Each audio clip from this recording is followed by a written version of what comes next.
सोनीपत के मुरथल स्थित दीनबंधु छोटूराम विश्वविद्यालय एक बार फिर आरोपों के घेरे में है। दरअसल यहाँ छात्र कोष के करीब 50 करोड़ रुपए को नियमों के खिलाफ निजी बैंक में एफडी करने का मामला सामने आया है, जिस पर कमीशन के खेल की आशंका जताई जा रही है। वहीं दूसरी तरफ यूनिवर्सिटी की जमीनी हकीकत भी चौंकाने वाली है। सरकारी फ्लैट्स खंडहर बन रहे हैं, हॉस्टल जर्जर हालत में है, छात्रों को मूलभूत सुविधाएं तक नहीं मिल पा रही हैं। यूनिवर्सिटी की कर्मचारी यूनियन ने इस पूरे मामले को लेकर राज्यपाल, मुख्यमंत्री और शिक्षा मंत्री से निष्पक्ष जांच की मांग की है। हमारी यूनिवर्सिटी में जब से present vice chancellor Shri Prakash Singh ji आए हैं, तब से हमारी यूनिवर्सिटी में उन्होंने हमारी यूनिवर्सिटी के विकास के लिए कोई ध्यान नहीं दिया है। केवल उनका ध्यान इस यूनिवर्सिटी का विकास रोकना और इस यूनिवर्सिटी के पैसे का दुरुपयोग करना है। अभी हर मामले में अभी एफडी का घोटाला सामने आया था, जिसके बारे में यूनिवर्सिटी प्रशासन ने एक कमेटी भी बनाई थी। उस कमेटी ने अपनी रिपोर्ट सौंप दी। वो रिपोर्ट वाइस चांसलर अपनी तरफ से पूरी तरह दबाने की कोशिश कर रहे हैं, जो कि 50 करोड़ के इन्वेस्टमेंट का मामला था। ये सारा इन्वेस्टमेंट जो यूनिवर्सिटी में है, यूनिवर्सिटी एक्ट में लिखा हुआ है कि ये सारा इन्वेस्टमेंट कमेटी द्वारा किया जाएगा। आज तक इस इन्वेस्टमेंट कमेटी का चेयरपर्सन वाइस चांसलर रहे हैं, क्योंकि ये 400-500 करोड़ के इन्वेस्टमेंट का मामला होता है, सबसे सेंसिटिव मामला होता है। पहली बार जब कमेटी ने, इन्वेस्टमेंट कमेटी ने, इंक्लूडिंग वाइस चांसलर ने एक हमारे पास कोटेशन साई बैंक की, तो उसको अप्रूव भी किया। उसमें 7.95 का ब्याज दर बैंक हमें यूनिवर्सिटी को दे रहे थे। उसके बाद अचानक इनका हृदय परिवर्तन होता है। उसमें इन्होंने सबसे पहले उस इन्वेस्टमेंट कमेटी के चेयरपर्सन को रजिस्ट्रार पर दबाव डालकर उनको चेंज करवाया। रजिस्ट्रार को उस कमेटी का चेयरपर्सन बना दिया गया। जब रजिस्ट्रार उस कमेटी के चेयरपर्सन बन गए, तो उसके बाद इस कमेटी को दोबारा से कोटेशन कलेक्ट करने के लिए कहा गया। फिर तीसरी बार कहा गया। बार बार उल फजूल अड़चने लगाकर फाइल को इधर से उधर मूव कराया गया।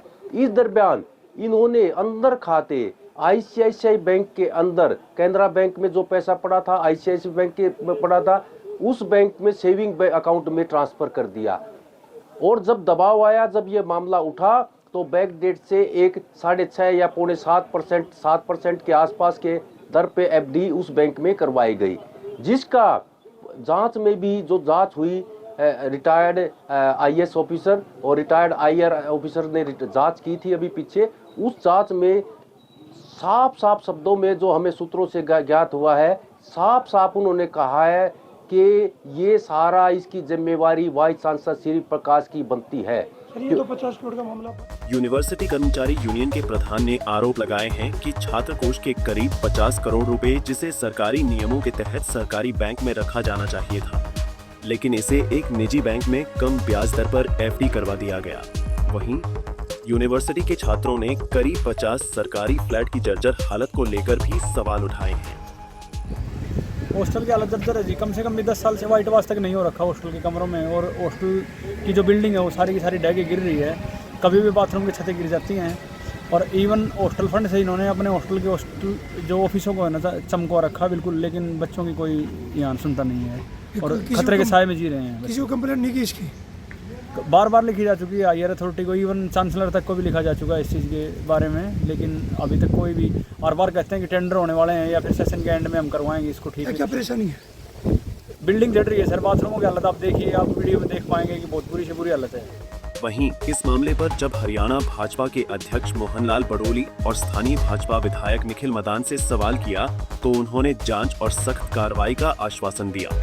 उन्होंने कहा कि कमेटी द्वारा जांच की जा रही है, जो भी दोषी पाया जाएगा उसके खिलाफ सख्त से सख्त कार्रवाई की जाएगी। इन सब चीज़ों की जांच चल रही है, वो आपके भी संज्ञान में है और हमारे भी संज्ञान में है। इन सब चीज़ों की जांच चल रही है, बहुत जल्दी उसकी जांच की रिपोर्ट आएगी और उसके बाद एक्शन होगा। ये मामला भी संज्ञान में आया है, और कोई भी ऐसी चीज़ है उसके ऊपर कड़ी से कड़ी कार्रवाई होगी और सरकार इसको तुरंत प्रभाव से जो भी दोषी हैं उनके ऊपर पूरी कार्रवाई करेंगी। और जो ये ऐसी घटना हुई है, जो भी इसमें जिसकी भी मिली भगत मिलेगी, उन सबके ऊपर सरकार कार्रवाई भी करेगी और बहुत जल्द इनके ऊपर कार्रवाई तेज भी करें। अब सबसे बड़ा सवाल यही है कि क्या करोड़ों रुपए के इस खेल का सच सामने आएगा या फिर मामला जांच के नाम पर दबा दिया जाएगा। आखिर छात्रों के पैसे में कमीशन का खेल कौन खेल रहा है और कौन है वो जिम्मेदार जिसकी लापरवाही से फ्लैट्स खंडहर और हॉस्टल जर्जर हो चुके हैं। सोनीपत से सन्नी मलिक, पंजाब केसरी टीवी। हमसे जुड़े रहने के लिए हमारे YouTube चैनल को सब्सक्राइब करें और नई वीडियो की नोटिफिकेशन के लिए बेल आइकॉन को दबाएं। अगर आप ये वीडियो Facebook पर देख रहे हैं तो लाइक जरूर करें और ज्यादा से ज्यादा शेयर करें। धन्यवाद।